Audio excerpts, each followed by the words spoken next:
Hello everybody, this is Zach and welcome back to the Aeong show. Today is Tuesday and you know what that means. It is Twilight Tuesday. And today we are talking about Breaking Dawn Part 2.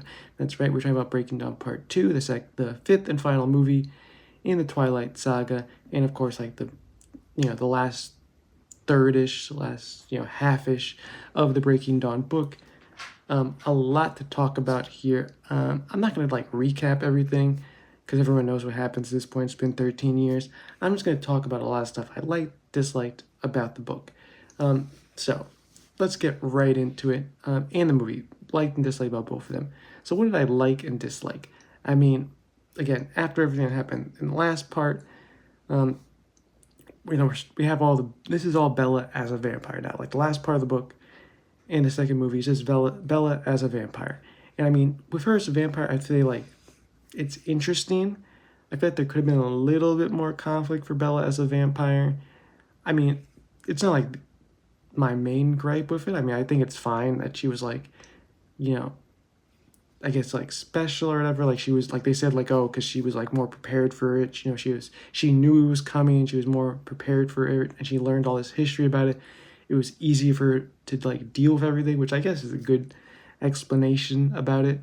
And of course, we learned more about her mind powers, why Edward couldn't get through her to her brain because she has a shield, and she's able to she learns in the book about how to control the shield and how to push it out so she can shield other people, and she does that. She shields the entire team they gather at the end against the Volturi. She also learns how to push the shield out of her head so Edward can actually see into her thoughts. That happens at the final part of the book, the last little bit with her and Edward talking, but which is pretty interesting. I like the way that they explain that, because we kind of learn I mean, I guess I'll leave that for Midnight Sun when I talk about that one. But yeah, she has a shield, so we learn that's a special power because one of the people who comes to help witness Renesmee can tell. He was a former Volturi person who can tell what people's special powers are, and you think, oh, you have a shield in your family here, and he's like, oh, was it a shield? I didn't even realize this one. And so yeah, we learned that Bella's got that special power too. We also have Renesmee stuff in this one because of course she also has the ability where she can touch your head or just touch the person's skin. I'm not sure, and she can imprint her thoughts on them and convince people things. So that's another thing that she has going for her. And of course, Renesmee and Jacob, the interesting relationship where Jacob, of course, imprinted on Renesmee. So now he's kind of just stuck with Bella and Edward forever because Renesmee's probably never gonna really leave them, and so that means he's kind of with them. So Bella gets to keep Jacob, and Edward doesn't really get to lose either of them. And Jacob's now, of course, fully just her friend now because that's never going to happen. It's very weird. It's very weird. I mean,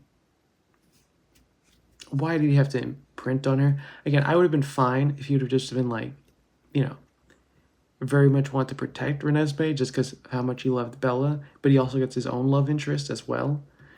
But then he's because I mean, the movie, they make it more weird, I'd say, because they show oh, Alice has a vision at the end of Renesmee and Jacob and Bella and Edward when Renesmee's fully grown on the beach together as two couples, which is very weird. I'll just say very weird. I mean, the book, there's also the moment where Jacob, or when Edward, I think it's Edward calls Jacob's son because he knows, of course, that Jacob and Renesmee are probably gonna get married one day, and so technically Jacob's gonna be Edward's son, which is real weird too. The whole Jacob Renesmee thing is just weird. I would have been much happier if Jacob would have gone with Leah or any other person that existed in the world, not Renesmee. Just because, again, Renesmee was just born. And it's also weird because, we know that Renesmee is going to, be fully grown at, 7 years old. 7 years old. She'll be a fully grown adult, like fully function. I think she already has like a fully functional brain, but like a fully functional body at that point. So it's all weird because like, when is like, I don't want to think about it. Let's just forget about that. But yeah, so there's that. But other stuff that's good in the book, I liked learning more about the world. Like, you get more people, of course, coming in from different parts of the world. I get like the Egyptian tribe. You get like the I think Amazon uh, tribe. You get people from like Romania. I think I can't remember. I haven't read the book in like a month plus, so I forget the exact places they were from. But yeah, you get like the different people with different powers and stuff like that. You have the one girl who can like project images into your brain. So like, you could be standing here, but like all you see and hear is like, you know, you're on like in the rainforest or something like that. You also have, electricity. You also have like, again, the guy who can like tell what powers are. You have the guy who can like mess with all the elements. So there's a lot of stuff going on, which is really cool to see. Makes it more interesting. You get you expand upon the world a little bit. And of course, the Volturi have their powers and stuff like that. There's a lot of stuff that I think the book does good. The movie, I think, is also fine. Again, it does like speed run all that stuff again, because there's a lot more detail and things, but that like you guys like speed pass real quick, so you have to get to like the giant action scene that never actually happens.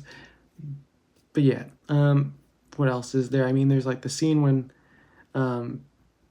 Bella has to like get like the passport and stuff for Jacob and Renesmee, because Alice is like, just in case, because Alice does save the day at the end, which of course Alice is the best character. Of course, I knew she was going to save the day at the end. When she left, there was no part of me that thought, oh, she's actually gone. It was just like, well, she's probably going to come back in the end and like do something to save everyone, which she does. Of course, she brings in the other half human, half vampire, who then convinces the Volturi that, okay, we'll wait. We won't do anything about Renesmee because there is more than one, so we're fine with this for now. In the movie, they do have that, but they also like have like the thing where like Arrow like touches. If like technically he's seen this entire battle that Alice is projecting into his head, showing like everyone dying, and of course Arrow dies, which is Arrow's like, well, I can't die. That's not a good thing. So then they back off. In the book, that doesn't happen. She never shows him any vision like that. It's just that once they bring out the half human, half vampire, then they get convinced and they move on. But of course, the movie, I understand, it has to be an act. It's the final Twilight film. They had that big fight in the last film that didn't happen in the book, and they had the big fight in Eclipse, which was never actually shown in the book. But they showed all that.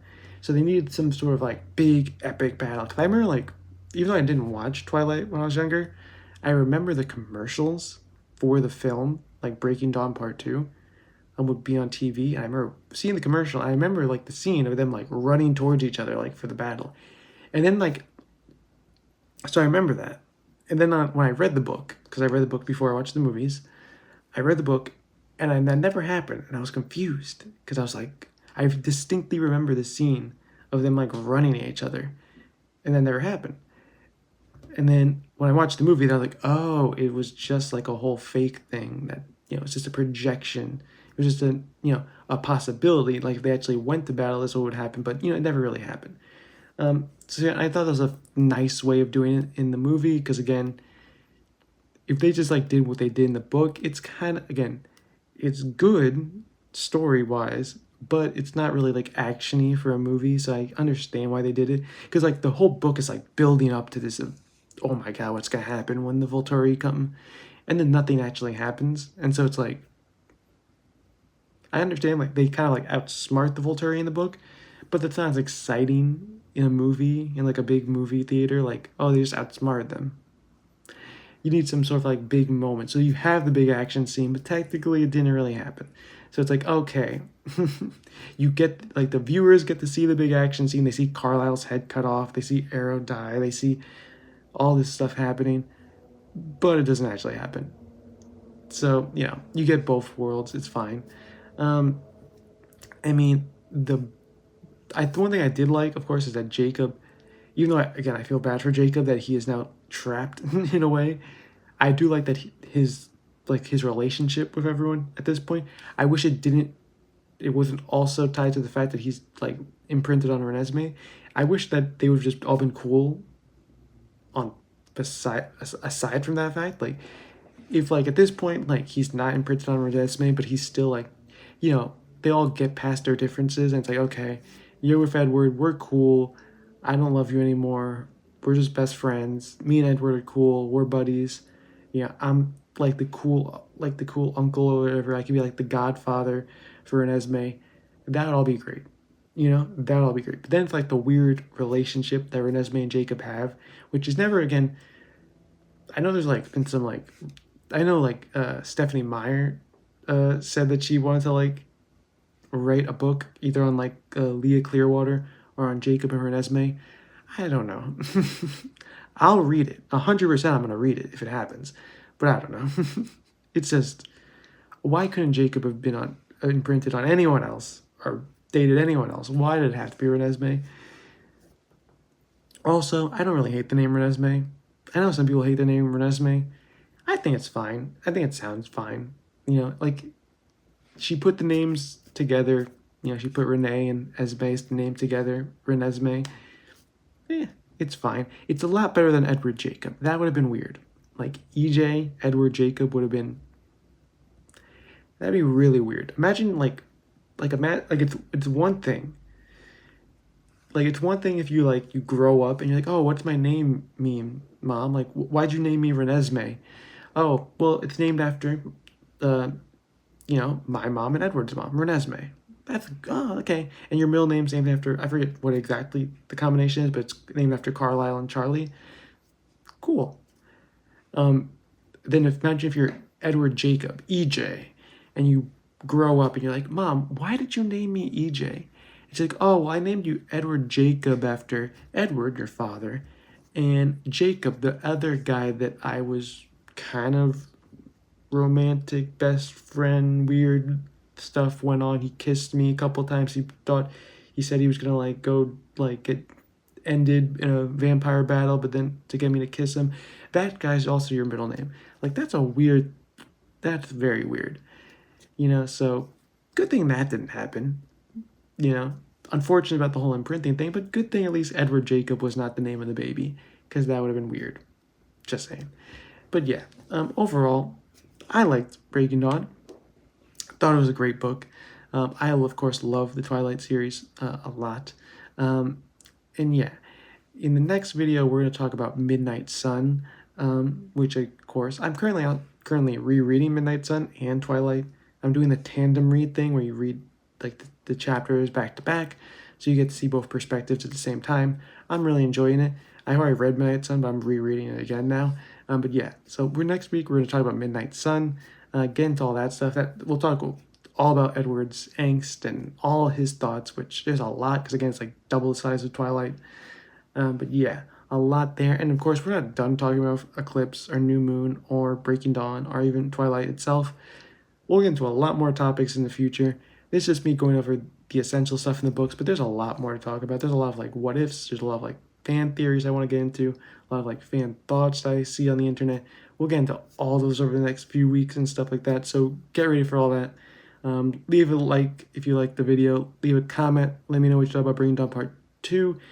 If there's anything you want me to talk about regarding Twilight, leave it in the comments. Subscribe to the channel for more. This has been Zach with the Aeong Show, and I will see you all next time. Peace.